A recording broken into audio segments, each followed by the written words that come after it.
रहीम अस्सलाम वालेकुम dear students, I am Kaleem Khan नए लेक्चर के साथ। आज लेक्चर नंबर 112 है। इसके अंदर हम डिस्कस करेंगे प्रैक्टिकल ज्योमेट्री के बारे में कि 3 नॉन कोलिनियर से एक सर्कल हमने कैसे पास करना है, ड्रा करना है प्रैक्टिकल ज्योमेट्री के अंदर। इससे पहले मैंने आपको बेसिक कंसेप्ट भी आपको बताए हैं कि थ्योरम में सर्कल क्या होता है और उसके राइट बाइसेक्टर क्या होते हैं, उसका कार्ड क्या होता है, डायमीटर क्या है, आर्क क्या है, और इसी तरह हमने प्रीवियस लेक्चर के अंदर ये बातें डिस्कस की हैं। आज हम डिस्कस करने वाले हैं कि 3 नॉन कोलिनियर से एक सर्कल कैसे पास थ्रू होता है। तो आते हैं यहाँ पर, draw a circle passing through 3 non collinear points जो गिवन होते हैं।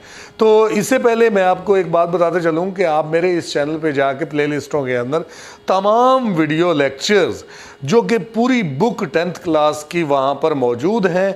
अगर किसी किस्म का आपको कोई क्वेश्चन नहीं आता तो वो चैप्टर वाइज प्ले लिस्टें मैंने बनाई हुई हैं, उसके अंदर सवालात वगैरह भी लिखे हुए हैं, तो आप उनको ज़रूर देखिएगा ताकि आप अपनी स्टडी कंप्लीट करके अच्छा रिज़ल्ट दे पाएँ। इंशाअल्लाह आपको बहुत ज़्यादा फ़ायदा होगा। तो हम आते हैं अपने इस लेक्चर की तरफ, और लेक्चर के अंदर क्या है कि आप 3 नॉन कोलिनियर पॉइंट से एक सर्कल कैसे पास करते हैं। हमारे पास गिवन क्या है, 3 नॉन कोलिनियर पॉइंट्स हैं ए बी सी। मैंने यहाँ पर ड्रा किए ए बी और सी, ये नॉन कोलिनियर है। नॉन कोलिनियर क्या होता है? जो एक लाइन पर ना हो। एक लाइन पर ना होने वाले पॉइंट्स को हम क्या कहते हैं? नॉन कोलिनियर कहते हैं। तो इसी तरह ए बी सी और नॉन कोलिनियर पॉइंट्स, ये हमारे नॉन कोलिनियर पॉइंट्स हैं। तो हम इनको इन 3 नॉन कोलिनियर पॉइंट से एक सर्कल कैसे पास करेंगे? तो सबसे पहला काम ये करेंगे कि हम इन तीनों पॉइंट्स को ज्वाइन करेंगे।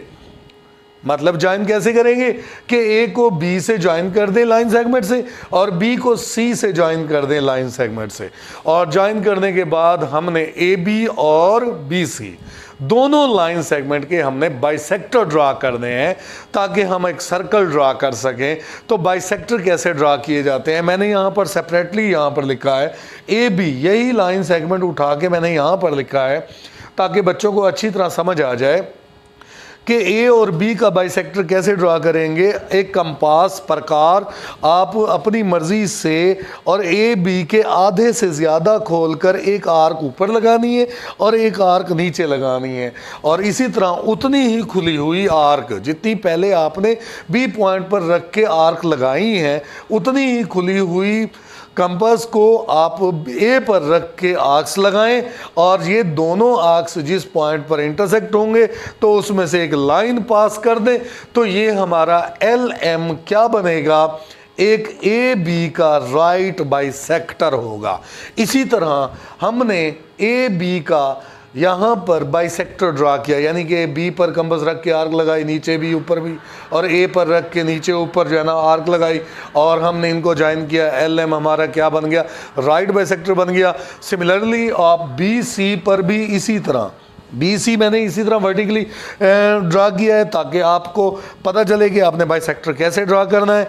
तो बी पर कंपास रख के आर्क लगाएं नीचे ऊपर, और सी पर कंपास रख के आप आर्क लगाएं ऊपर नीचे। तो आप ये पी क्यू, आपका ये बी सी का राइट बाइसेक्टर आपने बनाया, यहाँ पर आप बनाएंगे।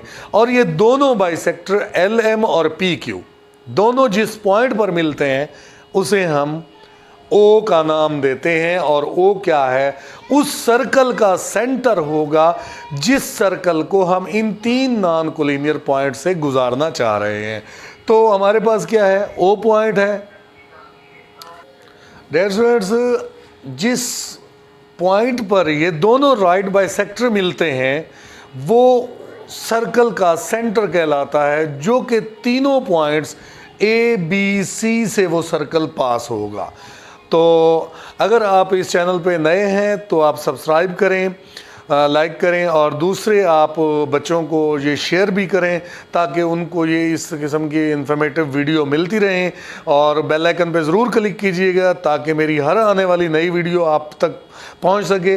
तो हम बात कर रहे थे कि सर्कल 3 नॉन कोलिनियर पॉइंट से इस तरीके से बनता है कि यहाँ पर ओ पॉइंट पर आप कंपास रख के ए तक खोलें या आप बी तक खोलें या आप सी तक कंपास को खोलें, यानी कि ओ से ए तक खोल के या ओ से बी तक खोल के आप ये सर्कल ड्रा करेंगे और ये ऐसा सर्कल होगा जो ए बी और सी तीनों पॉइंट्स जो कि नॉन कोलिनियर हैं उनसे पास होगा।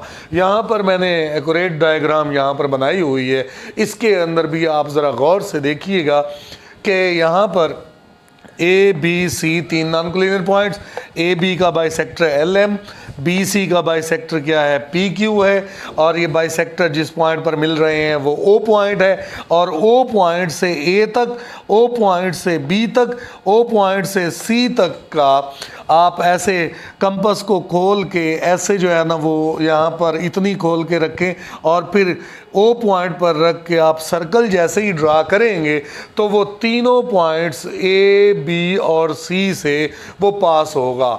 आज हमने डिस्कस किया कि ड्रा सर्कल, हमने सर्कल को ड्रा किया पासिंग थ्रू, जो गुजर रहा है थ्री नॉन कोलिनियर पॉइंट से, जो कि तीन नॉन कोलिनियर पॉइंट से गुजर रहा है।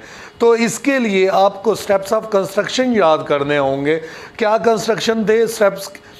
Join A with B, A को बी से मिलाएं, और बी विद सी, और बी को सी से मिलाएं, और इसी तरह draw L M, L M और पी क्यू, ये P Q. Right bisector draw करें। क्या ड्रा करने हमने? Right bisector. ये एल एम और पी क्यू राइट बाइसेक्टर हैं। किस किस के हैं? एल एम जो राइट बाइसेक्टर है वो ए बी का है, और पी क्यू जो राइट बाइसेक्टर है वो किसका है? बी सी का है। और ये हमने ड्रा करने के बाद एल एम और P Q intersect at A point, जिस पॉइंट पर वो मिलते हैं उस पॉइंट को मैंने नाम दिया है, ओ का नाम दिया है। तो ड्रा ए सर्कल, और इसी तरह फिर आपने ओ पॉइंट पर रख कर आपने सर्कल को क्या करना है? ड्रा करना है। और किस तरह ड्रा करना है?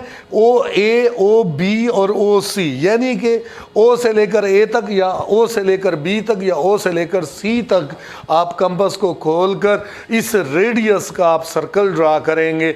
और ये सर्कल जो है जिसका सेंटर ओ है वो तीनों पॉइंट्स ए बी और सी से इक्वी डिस्टेंट है। और सर्कल की डेफिनेशन क्या होती है? Locus of a point which is equidistant from a fixed point is called circle. Fixed point is called center of a circle. Fixed point क्या कहलाता है? सर्कल का सेंटर कहलाता है। हमने इसी तरह ये ड्रा करके भी आपको दिखाया है। तो इंशाअल्लाह आपको ये वीडियो अच्छी भी लगी होगी, आपने समझा भी होगा, और मैं उम्मीद करता हूँ कि आप जो है वो इन तमाम लेक्चर्स को गौर से सुन भी रहे होंगे, समझ रहे होंगे। तो आपके लिए ये प्रैक्टिकल ज्योमेट्री कोई इतना मुश्किल नहीं है। आप इसको बार बार प्रैक्टिस कीजिएगा, और बार बार प्रैक्टिस करने के बाद आप प्रकार की मदद से लाइन सेगमेंट ड्रा करने से, हाँ ये बात का ख्याल रखना है कि आपने जो पेंसिल यूज़ करनी है वो 2.5 HB की या इससे, यानी कि जिसका थोड़ा सा सिक्का हार्ड होना चाहिए और बारीक होना चाहिए, ताकि उससे आपकी ड्राइंग अच्छी बनेगी। और हाँ, अगर आपकी ड्राइंग कोई गलत भी हो जाती है, कोई लाइन सेगमेंट कोई इस तरह से, उसे बार बार रेज करने की ज़रूरत नहीं है। आप उस पेज को साइड पे करें, नए पेज पे दोबारा से बनाएं। एक तो आपकी प्रैक्टिस भी हो जाएगी और डायग्राम भी खूबसूरत बनेगी। इस तरीके से आपको पेपर के अंदर पूरे नंबर भी मिलेंगे। और इंशाअल्लाह उम्मीद करता हूं कि आप मेरी बातों को समझ रहे होंगे। फिर मिलेंगे नए लेक्चर में। अल्लाह हाफिज़, अस्सलाम वालेकुम।